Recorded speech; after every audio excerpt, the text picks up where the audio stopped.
Our perfect marriage ended because she had secretary with a lot of boys in the past. My wife, Kelly, and her brother, Mark, have had a strained relationship for as long as I have been with her. I first learned of it from Kelly, whose explanation was that Mark was the youngest and the spoiled baby. Something about that answer just didn't ring true to me. Eventually, I had a chance to ask her parents where this animosity came from. They didn't have an exact answer, but said Kelly and Mark had been at odds since they were small children. Their hostility boiled over 6 months after Kelly and started dating. It was the wedding of one of Kelly and Mark's cousins, and it was my first real occasion to spend an extended time around her family. Kelly's mom, Sarah, and dad, Lucas, had treated me special from the first time I met them a few weeks after she and I started dating. I admit it was quite a change from how the parents of my 2 previous girlfriends acted. Both of those fathers looked at me with a level of suspicion that I felt was not only unwarranted but unhinged. In fact, the families of both of those previous girlfriends were always cold towards me. And in truth, I'm certain their attitude rubbed off on those girlfriends to the point it doomed the relationships. But Sarah and Lucas acted as if I was one of the family. Especially at the cousin's wedding, when Lucas paraded me around to his friends like some prize-winning bull. Even Mark was friendly to me despite the friction between him and Kelly. However, Mark would drop occasional hints when we talked that his family wasn't as well adjusted as it appeared. I never pushed the subject further. My own family overflowed with passive-aggressive feuds, near slanderous speculation, and long periods of not speaking. I figured family dysfunction was all relative when others viewed it from the outside. The cousin's wedding started well enough, with Kelly serving as one of the bridesmaids and Mark one of the groomsmen. Speaking from personal experience, the wedding was one of those ostentatious shindigs that I felt wasn't realistic since the engaged couple were both 19 years old. Having spoken with them a few times, they seemed deeply in love, but several of my college buddies, having married at that age or a little later, were already divorced and bitter. The ceremony went without a hitch. The bride was beautiful and the groom looked as cool as James Bond in his tux. It was at the reception dinner where the Kelly and Mark fiasco happened. I was dancing with Kelly's mom as the band played some Sinatra tune, the lead singer belting it out with all the style of Frank. In fact, between Sarah and Lucas and a few other relatives demanding time, I hadn't had a chance to say 3 words to Kelly since immediately after the ceremony. That's when I noticed Kelly and Mark off in the corner. I couldn't hear anything, but their angry facial expressions and gestures suggested they were in a heated argument. Having heard about their squabbles, I didn't want to interfere. But when Kelly looked over in my direction with a worried face, I quickly excused myself and rushed over. "Hey babe," I said, moving in beside Kelly. "I'd really like to get you on the dance floor." I figured the best approach was to try and separate the two. Mark looked at me like he was about to say something but thought better of it. "Todd, you're too good for my sister," he said, walking away with a strange smile. Kelly grabbed my hand and pulled me to the dance floor, not saying a word. Yeah, I didn't have to be a genius-level psychologist to know there was something more than a simple strained sibling relationship. As Kelly and I started dancing, I was about to ask what the problem was when she pulled me in close for a kiss. Even though I was not some naive teenager when it came to the idea of love, that kiss disarmed me to the point I forgot about the incident. Fast forward about 4 years, Kelly and I are married and have settled into what was nearly one of those happily ever after scenarios. At a greatly reduced price, her folks sold us the house Kelly's grandparents had lived in. Doing better than okay with money and being young and adventurous, we were traveling as much as our jobs would allow. Having a few kids was in the plan, but we both wanted to enjoy each other before little rugrats and crumb snatchers took all our time and energy. That year's Thanksgiving was at Sarah and Lucas' house, and given the number of people who were supposed to attend, it would be pushing the limits of organization and patience. Their house already had a gigantic dining room that connected directly into the living room. So after moving some of the furniture and adding another table, the crowd of about 15-some-odd people were able to be seated. As was tradition for Kelly's family, we ate around 2 o'clock, and at that moment everyone was in a great mood. Even Kelly and Mark, who over the past few years I had observed a number of their ongoing arguments. Some were kind of extreme, but Mark was always respectful to Kelly and made a point of asking me if we were still good. What bothered me the most was seeing my wife being petty and vindictive, especially when their fights were over minor issues. Kelly never pulled the same cruel behavior on me. In fact, she went to great extremes to reassure me that what went on between her and Mark had nothing to do with me.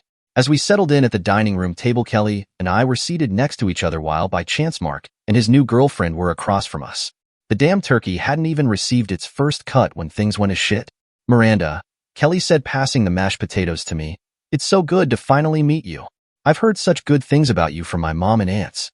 Maybe you're the one who can straighten out Mark and make him an honest man. Oh shit, I thought to myself. While the comment itself wouldn't normally be that provocative in a normal sibling relationship, because Kelly and Mark were involved, I braced for the worst. I sincerely had no idea how bad it would get, and that family secrets would be blasted out like a huge load of shit flying into a high-speed fan. Miranda, a really nice girl who seemed to adore Mark, just smiled. Well, she said, grabbing Mark's arm and pulling him close, we were going to spring the news later, but I can't wait any longer. We're engaged. It was then that Miranda showed off the ring that she had been wearing around her neck on a small silver jewelry chain. The crowd erupted into cheers, with Sarah and Lucas beaming with pride. It was then that I glanced at my wife, who looked like she had just swallowed something rotten. It took a moment or two for the jubilation to subside, with Kelly never changing her sour expression. Tell me, Miranda, Kelly said, has my brother told you about his past? He had quite the record of loving and leaving every woman he's been with. In fact, just a few years ago, he got one girl pregnant and talked her into getting an abortion. Whatever happiness that had existed moments before was immediately sucked away, leaving a weird vacuum of what I felt to be foreboding. Everyone at the table was completely silent and looking at either Kelly or Mark. A line had been crossed this time, and no one had any idea how the next few moments would transpire. Mark smiled savagely, kind of like a wolf might after cornering a fat rabbit it had been chasing. I honestly felt a chill down my spine. Yes, dear sister, Mark said, I've told Miranda all about my history. Everything, a full accounting of my past relationships, including the time I got Tina pregnant. There are no secrets between me and this woman I'm going to marry. Here's the question for you, Kelly. Have you told Todd all about your dark past when it came to men? Yes, early into my relationship with Kelly, we did have a long talk about who we had been with in the past. And I didn't have any problem with her past as she didn't with mine. Neither of us were young virgin teenagers.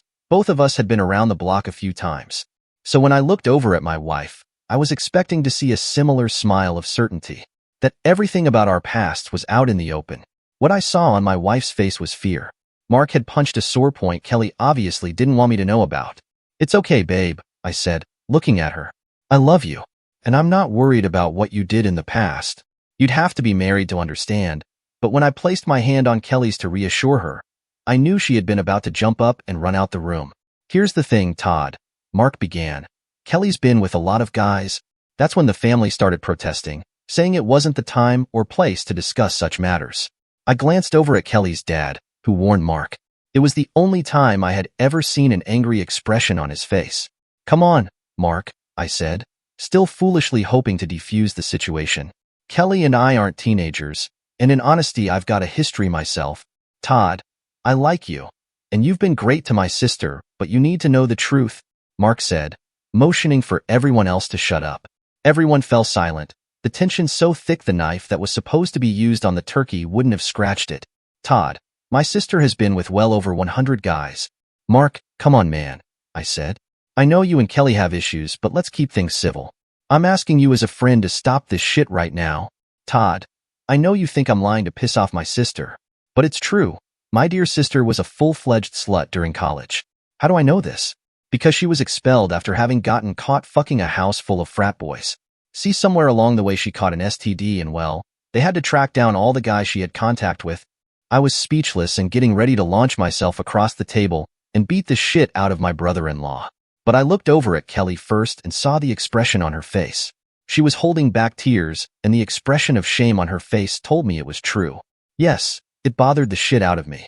But I loved my wife and her past, while disturbing because it suggested a huge flaw in judgment.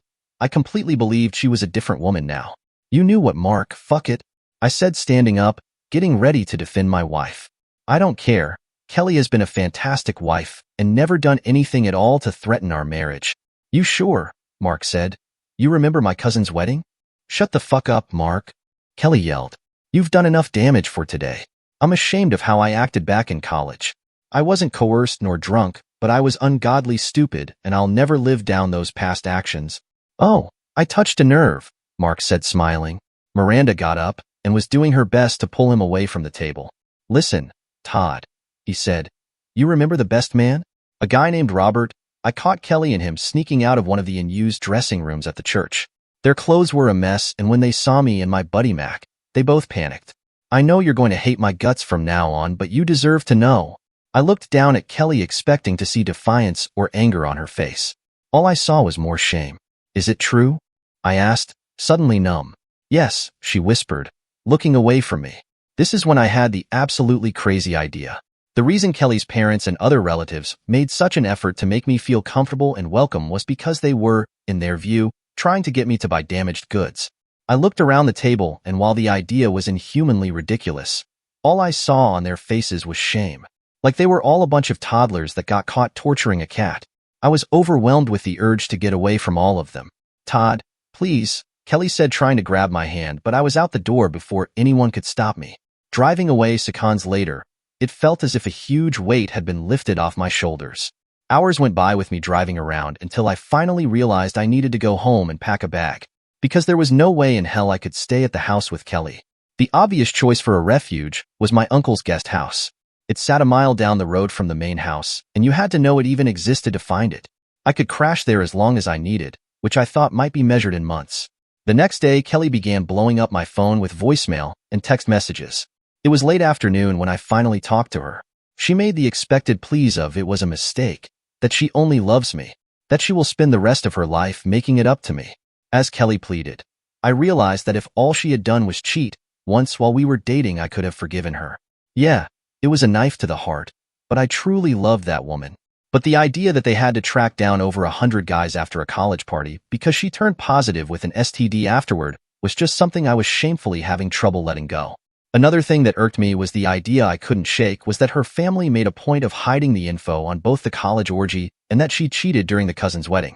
I got Kelly to eventually calm down, reassuring her that I wasn't about to talk with a divorce lawyer, but it was definitely best to be apart for the time being. She broke down again, but my promise that we would do marriage counseling was enough for us to end the call on good terms. Maybe the counseling will save our marriage, but I highly doubt it. I just can't rid myself of the idea that she and I could go somewhere and unexpectedly meet up with one of the 100 guys she banged. I've made a point of looking for individual counseling to see if I can overcome that flaw. So for the time being, I'm staying at my uncle's guest house, trying to figure out a way to be a better man.